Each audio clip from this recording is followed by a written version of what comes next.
ইউরোপের অন্যতম জনপ্রিয় মিউজিক্যাল শো ইউরোভিশন শুরুর বাকি এখনো কয়েক মাস। তবে এর আগে ইসরায়েলের অংশ নেওয়া নিয়ে চলছে নানা বিতর্ক।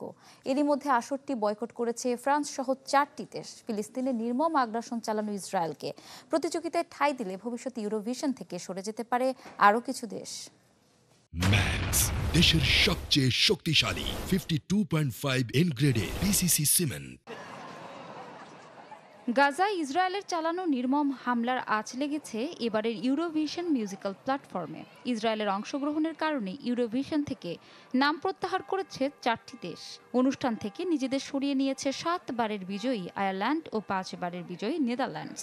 স্পেন ও স্লোভেনিয়াও নিয়েছে একই পদক্ষেপ। সরে যাওয়া দেশের তালিকায় যোগ হতে পারে আরও নাম।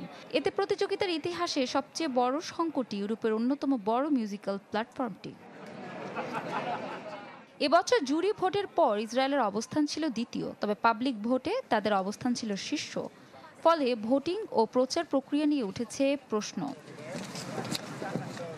গাজায় চালানো ইসরায়েলের বর্বর হামলা ও নির্মমতা নিয়ে যখন বিশ্বে উঠেছে সমালোচনার ঝড়, তখন দেশটিকে নিয়ে ইউরোভিশনেও চলছে তর্ক বিতর্ক।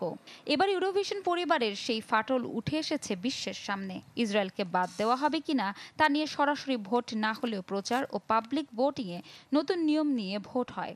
এতে ইউরোপিয়ান ব্রডকাস্টিং ইউনিয়ন ইবিইউ এর 65% সদস্য পরিবর্তনের পক্ষে ভোট দিয়েছে, আর 10% ভোট দেয়া থেকে বিরত ছিল।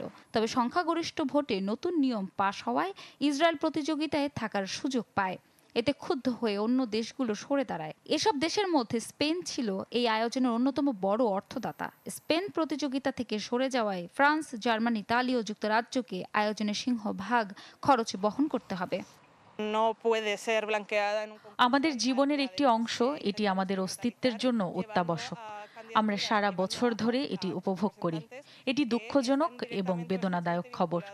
আমরা অসহায় এবং হতাশা বোধ করছি, কারণ ইউরোভিশনের মধ্যে জায়োনিজম এবং ইসরায়েলের মতো দৈত্যের বিরুদ্ধে লড়াই করার উপায় আমাদের নেই। স্পেনের ব্রডকাস্টার আরটিভি এর প্রেসিডেন্ট হোসে পাবলো লোপেজের অভিযোগ, আয়োজকরা রাজনৈতিক ও বাণিজ্যিক স্বার্থে প্রভাবিত হয়েছেন। ইসরায়েল অবশ্য ভোটিং বা ভোট প্রভাবিত করার অভিযোগ অস্বীকার করেছে। সমালোচকরা তাদের বিরুদ্ধে ঘৃণা ছড়াচ্ছে এমন কথাও জানান সংশ্লিষ্টরা। আগামী 10 ডিসেম্বরের মধ্যে ইউরোভিশনে অংশগ্রহণের বিষয়টি নিশ্চিত করতে হবে প্রতিযোগী দেশগুলোকে। তবে এই সময়ের মধ্যে আরও বয়কটের মুখোমুখি হতে পারে মিউজিক্যাল প্ল্যাটফর্মটি।